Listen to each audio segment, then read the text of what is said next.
Assalamualaikum warahmatullahi wabarakatuh. Ang subhanallah ay mga salitang gamit na gamit natin sa ating buhay bilang Muslim. Ito ay binabanggit at sinasabi natin sa ating salah at sa ating pagdidhikir. Kung ating aalamin ang tunay na kahulugan ng mga katagang ito, insyaallah, mas magiging matibay ang ating pananampalataya sa Allah.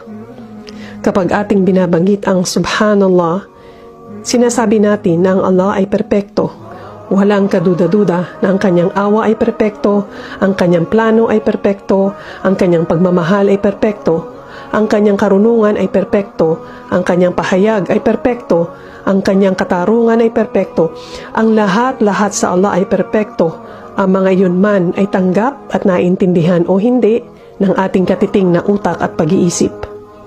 Kaya sa ating pagbigkas ng subhanallah, ipinapahayag natin ang pagkaperpekto ng Allah subhanahu wa ta'ala. Ating ipinapahayag na ang Allah ay walang kapintasan at hindi siya maaaring pintasan at punahin.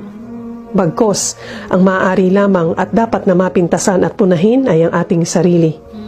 Kung tayo ay makakakita ng mga magagandang bagay o tanawin o mabubuting mga pangyayari, ugaliin nating ipahayag ang pagkaperpekto ng Allah sa pagbigkas ng subhanallah.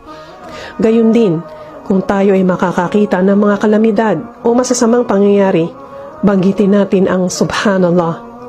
Minsan, may mga pangyayari sa ating buhay o sa labas ng ating buhay na tingin natin ay hindi tama at hindi makatarungan.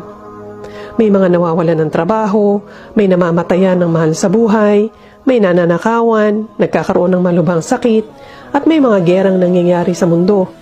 Minsan, naiisip natin na hindi makatarungan ang mga pangyayari at naitatanong natin, bakit nangyayari yun? Bakit ang mga taong walang malay ay nagkakaroon ng sakuna? Bakit ang mga taong tingin natin na masama ay hindi napaparusahan? Sa unang igla pa lang na ang mga ganitong katanungan at pag-iisip ay dumating sa atin, ating agad bigkasin ang subhanallah. Dahil tayo ay walang alam sa mga perpektong plano ng Allah, ang ating katarungan ay hindi hamak na mas mababa at kapos sa katarungan ng Allah subhanahu wa ta'ala.